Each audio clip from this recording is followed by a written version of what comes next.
All right, so I wish I had time to fully memorize this. So for the first 3 slides, I'm really gonna be looking at my notes. But I'm really excited to present today. This is going to be a very exciting one because the age of regeneration has arrived. So what if I told you oil is in its inevitable decline? That the future of fuel is regenerative and circular.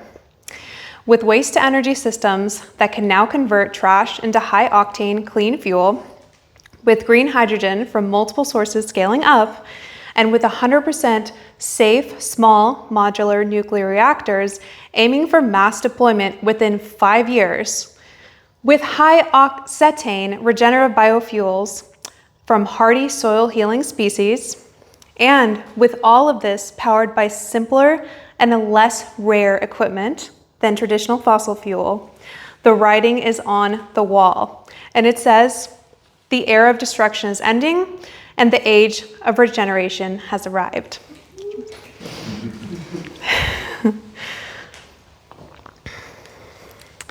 Why fossil fuels became our energy of choice is complex technologically, but financially, they delivered the highest ROI of any energy source in modern history.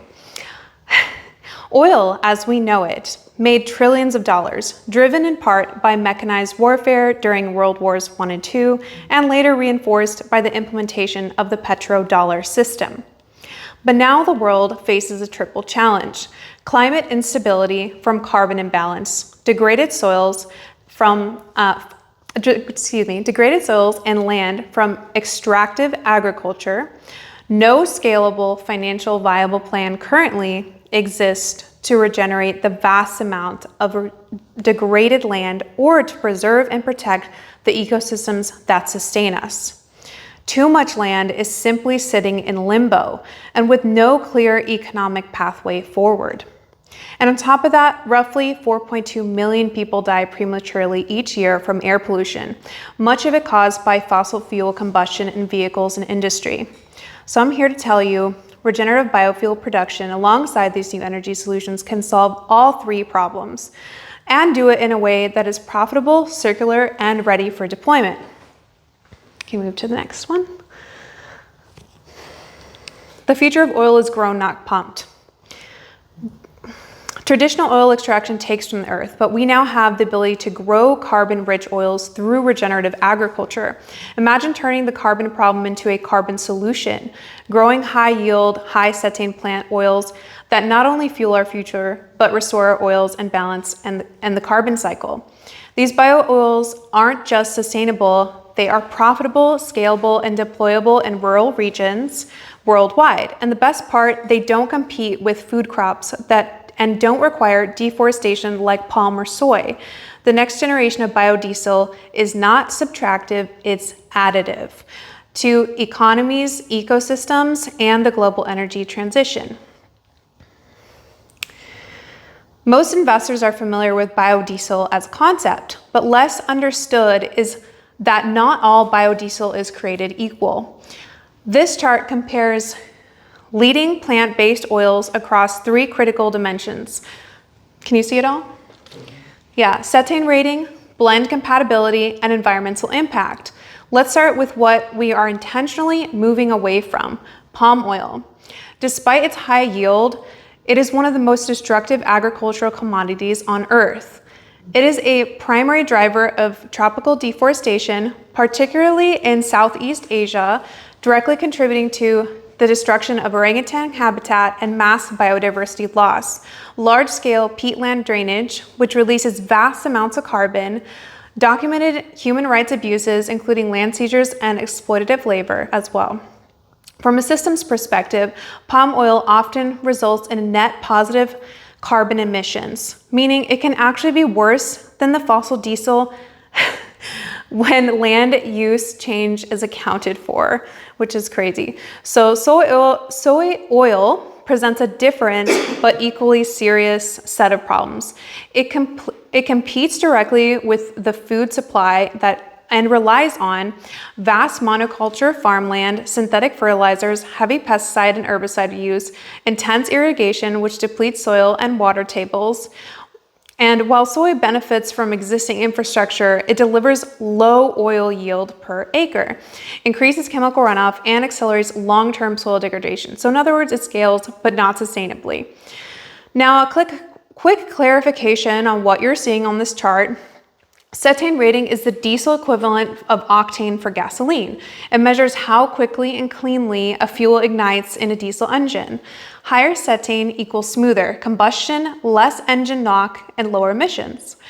Conventional petroleum diesel typically ranges between 40 to 52 cetane.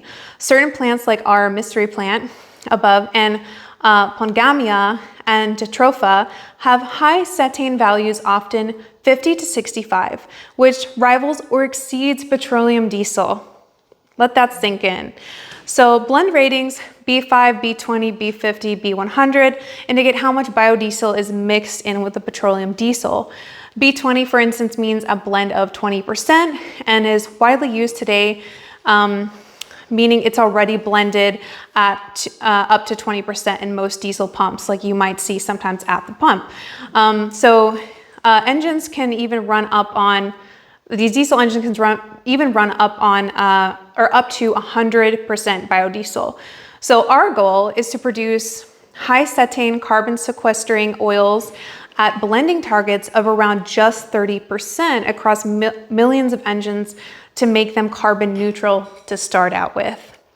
So this is possible because higher cetane fuels allow higher blend ratios without engine modification.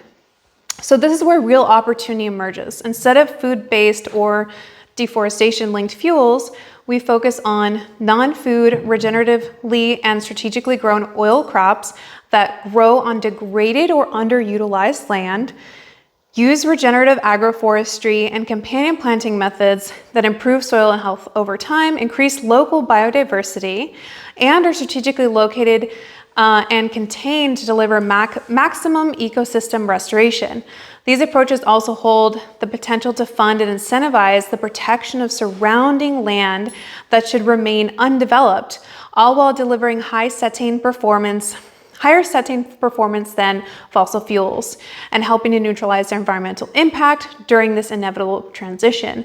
So if you have 30% of a high cetane biofuel in a diesel engine, it makes it carbon neutral. So that's like the exciting part right now for like the transition, right?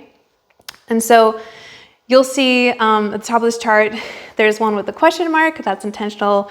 It represents a high-performing regenerative oil crop that outperforms others in cetane rating, blend compatibility, and environmental impact, but more on that later. What matters here is not just eventually replacing fuel, it's about upgrading fuel. So restoring land and proving that energy production can be additive rather than extractive. So next slide. And of course, I'm trying to invite everybody here to join this mission, either by creating your own, and I'm going to talk about how. So slide 4 is, there's a lot of current infrastructure. This is just kind of a, I couldn't find a really good map that showed all the current infrastructure, but there's a lot of current infrastructure for this. So unlike many green energy transitions, this one doesn't require a full rebuild. We already have refineries and I don't know how you pronounce it, transesterification plants. That's how you pronounce it. Tank farms, so bulk fuel depots, terminals, private fueling points, and blending infrastructure. So we have tens of thousands of diesel pumps nationwide already, as well, using B5 to B20 blends, which is what you'll see a lot of the time at the pump. So this is one of the easiest infrastructure transitions available, and all we need to do is grow the right inputs in the right way and create the right blends. Okay, so now here's part of the strategy. This is how you make your own, okay? There is basically this thing called agroforestry. We'll get into that.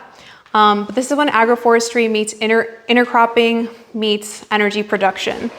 So we combine perennial plant fuel crops with food and fiber crops using regenerative design and agroforestry. This, of course, enhances soil microbial life, reduces chemical inputs.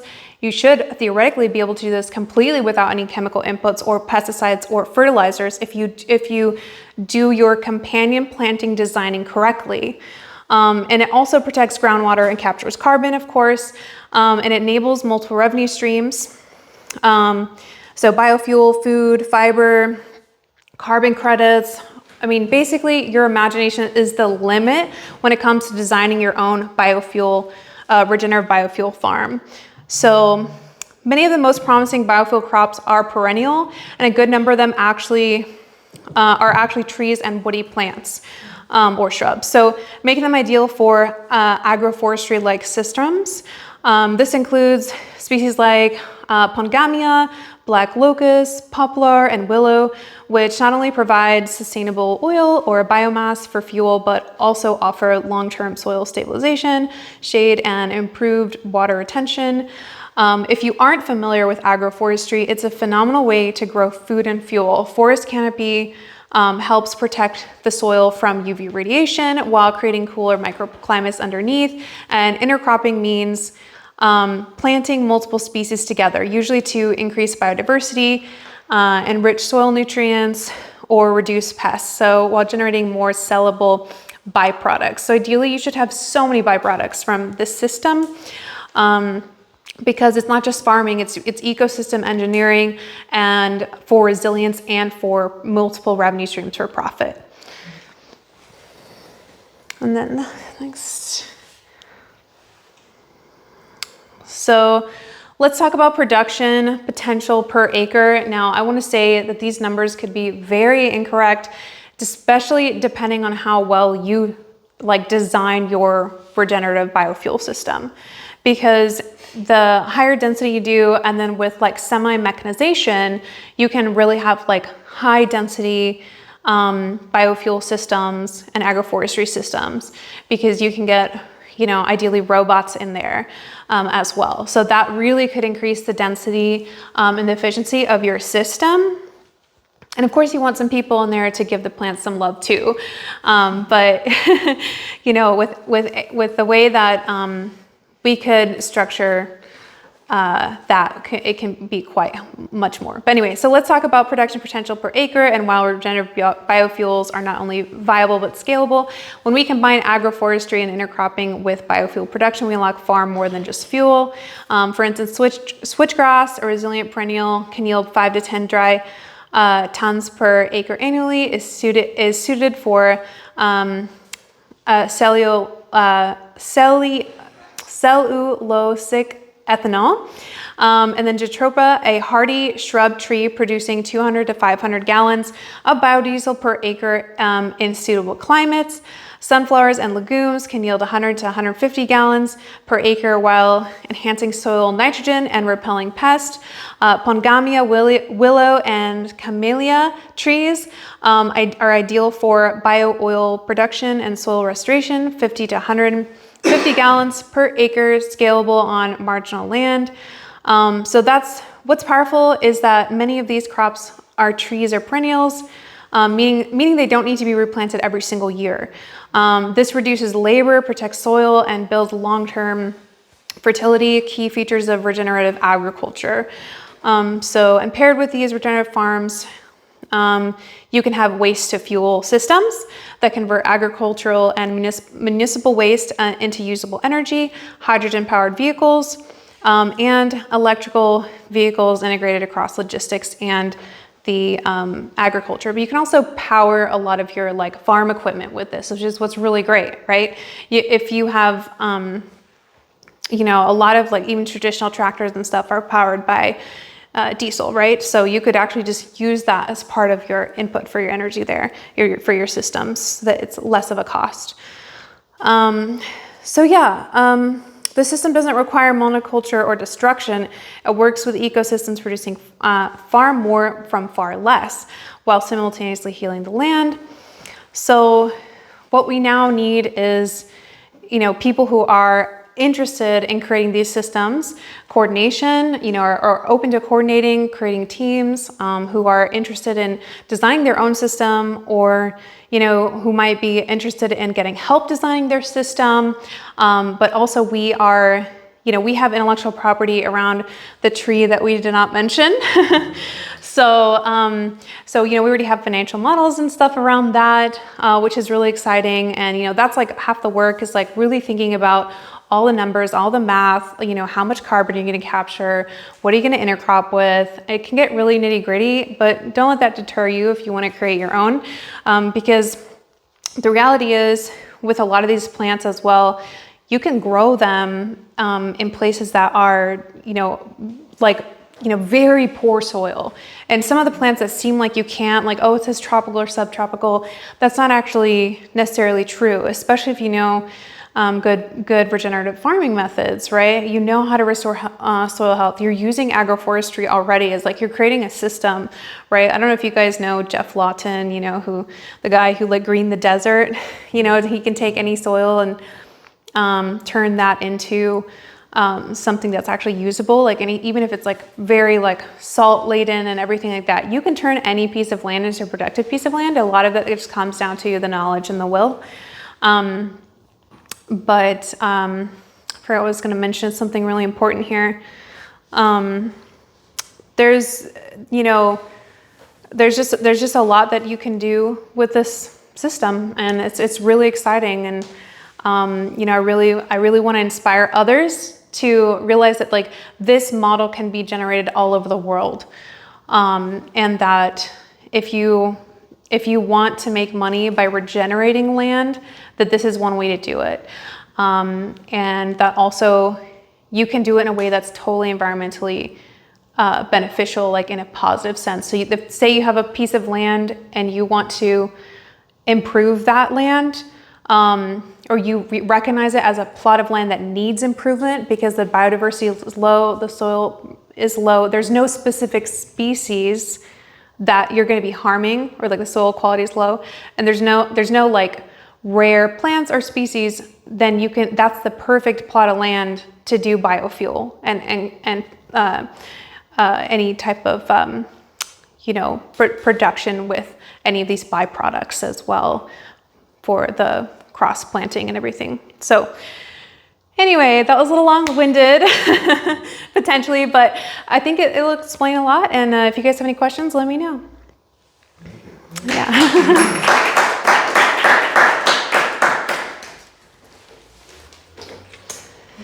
And if you want to connect with me, please do.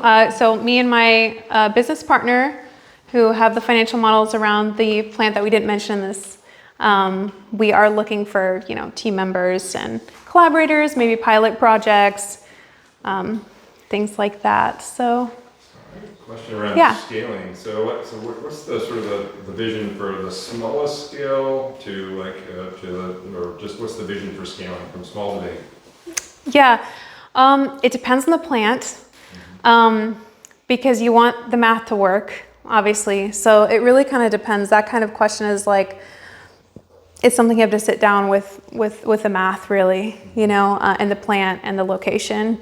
But basically you just want to get to the point where your operation is profitable. And there's so many ways to do that. So combining this system with others is also really useful. So like other new and emerging green energy manufacturing production is also, an option. So what I like to do as like a consultant for these kind of projects, or like any sustainable project, is look at how do we make as many realistic revenue streams as possible, and then scale it back to the very simplest one, and start with that first, and then build upon that. So it really just depends, is my answer to the question. Yeah. Are you building incinerators for waste energy, or was it?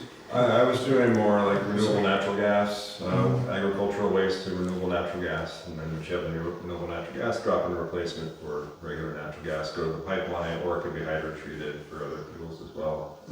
Yeah. Do you know anything about water hyacinth as a source.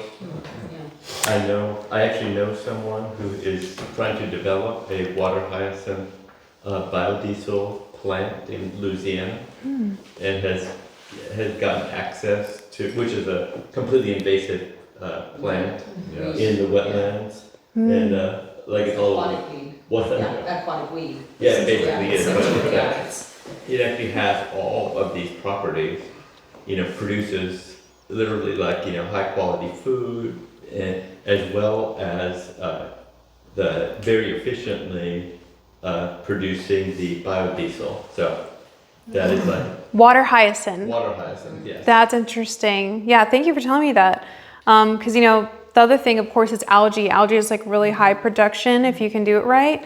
And that actually will probably be a lot higher production in the future as well. It could be combined with that. So you can really like diversifying is what we're doing with energy these days. And that's the goal. I thought you were asking about water production because then I was like, oh, okay. Like, yeah, atmospheric water generators for sure. But yeah, any other questions or? I was hoping that the whole thing would answer most questions anyway. So hopefully I covered everything. And Thank you. thanks. Thank you.